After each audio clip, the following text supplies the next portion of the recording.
In these books, there are the warrants for genocide, for slavery, for the torture of children, for disobedience, for genital mutilation, for annexation, for rape, and all the rest of it.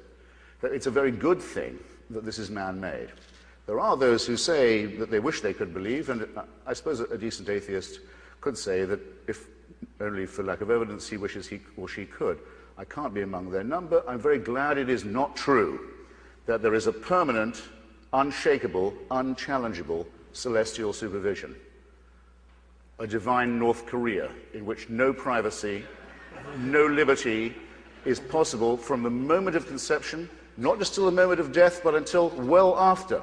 I've been to North Korea, and now I know what a prayerful state would look like. I know what it would be like to praise God from dawn till dusk. I've seen it happen.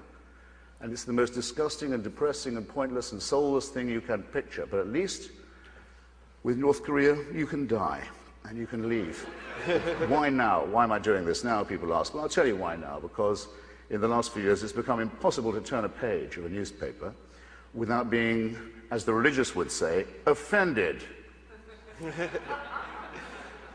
In other words, I don't think I sound self-pitying if I say that I'm offended that a cartoonist in a tiny democratic country in Scandinavia, Denmark, can't do his job without a death threat, and that no American magazine or newspaper would reprint those cartoons, either to elucidate the question or in solidarity. I'm offended that civil society in Iraq is being destroyed, leveled by the parties of God. I'm offended that people in this country believe that they have the right to advocate the teaching of garbage to children under the fatuous name of intelligent design. I believe that we're I thought you'd never clap. Just as I believe that where religion ends, philosophy begins, where alchemy ends, chemistry begins, where astrology ends, astronomy begins, and now the people will say, well, let's give equal time to astrology in the schools. It's nonsense, dangerous and sinister nonsense. The Pope says, AIDS may be bad, but condoms are much worse. What kind of moral teaching is this? And how many people are going to die for such dogma?